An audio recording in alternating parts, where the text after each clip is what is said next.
The number one best food in the world that can help unclog your arteries, prevent a heart attack and a stroke.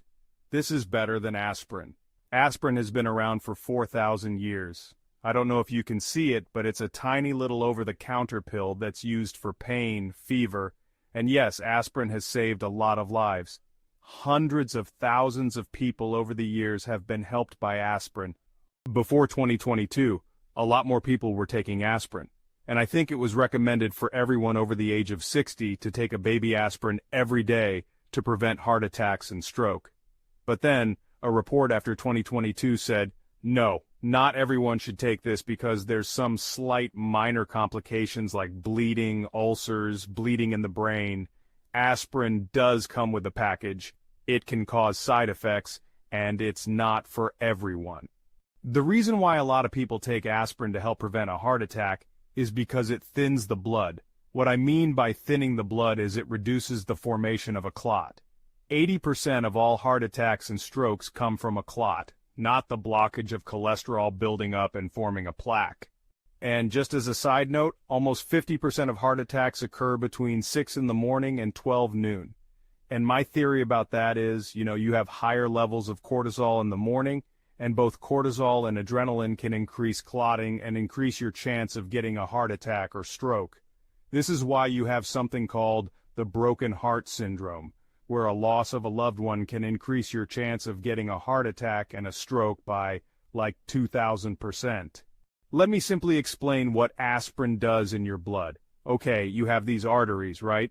And you have red blood cells that travel through the arteries. They carry oxygen. You also have white blood cells. You also have your immune cells, but you also have these little things called platelets that are attracted and respond to injury. In other words, if these were platelets and they're responding to an injury, they would start to connect and form a clot. Some people take this other drug called warfarin, which blocks vitamin K1. It prevents that superglue from forming. And before I talk about the actual food that will do this, let's talk about the active ingredient in that food that does the magic of preventing this clot formation. And that compound is an omega-3 fatty acid. Now, when I say omega-3, you might think of fish oils, right? And that's true, it's in fish oils. But it's going to be a little more specific than just fish oils in general. In omega-3, you have two things. You have EPA and you have DHA. The real key factor is the EPA part of that omega-3 fatty acid. How does it compare to aspirin, for example? Well, in this study, they showed that EPA worked to decrease clotting comparable to low-dose aspirin. EPA has the ability to stabilize vulnerable arterial plaquing by decreasing inflammation, and when you decrease inflammation, you also reduce the chance of rupture and having some plaque break off and then flow through your artery. There's also another study where 2019 patients were taking EPA, which is the omega-3 fatty acid, and they had a significant decrease in plaquing, decreased inflammation, and actually a decreased risk of cardiovascular events by about 25%. What's even more interesting is that EPA has another effect that goes beyond just anti-clotting, and, well, it actually has an effect on your mood. It can reduce cortisol and adrenaline. Remember I talked about that earlier? So we have this additional benefit which could also help prevent clot formation. How does EPA work compared to aspirin and warfarin, which are blood thinners? Instead of making superglue, you'll get platelets that float around, but they're just not as sticky.